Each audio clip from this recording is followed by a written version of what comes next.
This is about as clear evidence you could find of intent by the campaign to collude with the Russians. Russians offered help. The campaign accepted help. The Russians gave help, and the president made full use of that help. There's clear evidence on the issue of collusion. There is ample evidence of collusion. Congressman Adam Schiff, a leading promoter of the Russia collusion hoax, dodging a bullet. The House voting down a resolution to censure and condemn Schiff for misleading the public by insisting former President Trump colluded with Russia to win the 2016 election.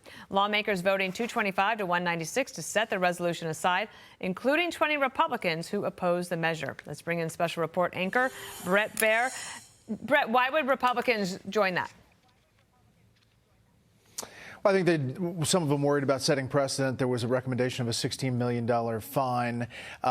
There's not a doubt on the Republican side that Schiff kind of went down the road over his skis on Russia collusion and said he had evidence where he didn't. And obviously the Durham report laid out a pretty compelling argument. But those Republicans who voted against this, I think, didn't want to set the precedent of going after individual lawmakers like that. Just a little bit of reaction on this. First, Schiff's response to this to Fox. Watch.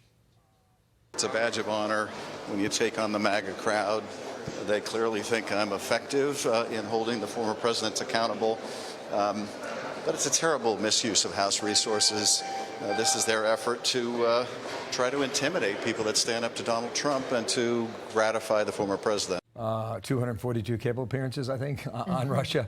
Thomas Massie, who's about as far from Adam Schiff politically as you can get out of Kentucky, said if a simple majority of the House can lay claim to $16 million from one member of Congress, our republic is doomed if Democrats ever get the majority back. Glad to see the author of the censure resolution is removing this provision from the resolution and trying to go again.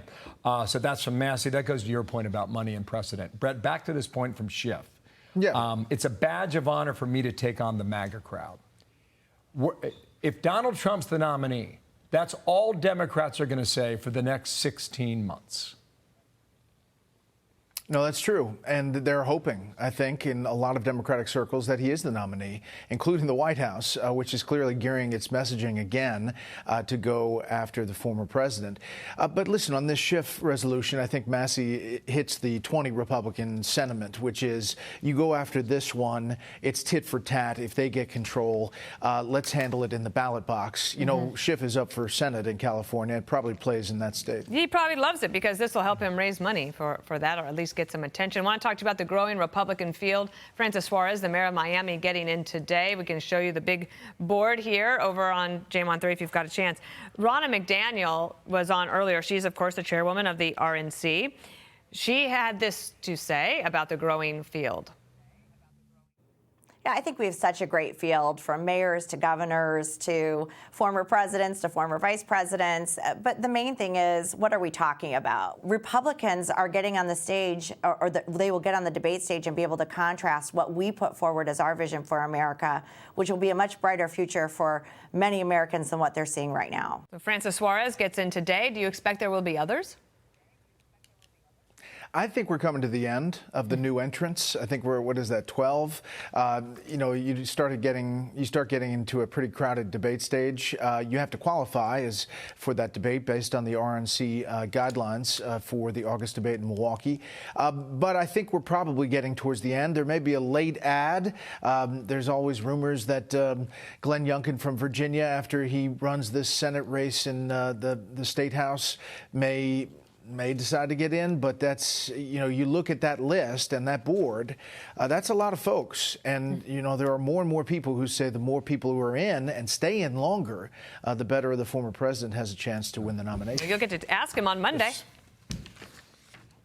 That's right. I have an interview Monday at Bedminster, and it'll air Monday and Tuesday on Special Report. Do you need Dana and me to text you some questions? Or you got this? Oh, yeah. Bring them. I think he's got it. Right on. Enjoy. I'll take them. Thank you, Bret. I'm Steve Ducey. I'm Brian Kilmeade. And I'm Ainsley Earhart. And click here to subscribe to the Fox News YouTube page to catch our hottest interviews and most compelling analysis.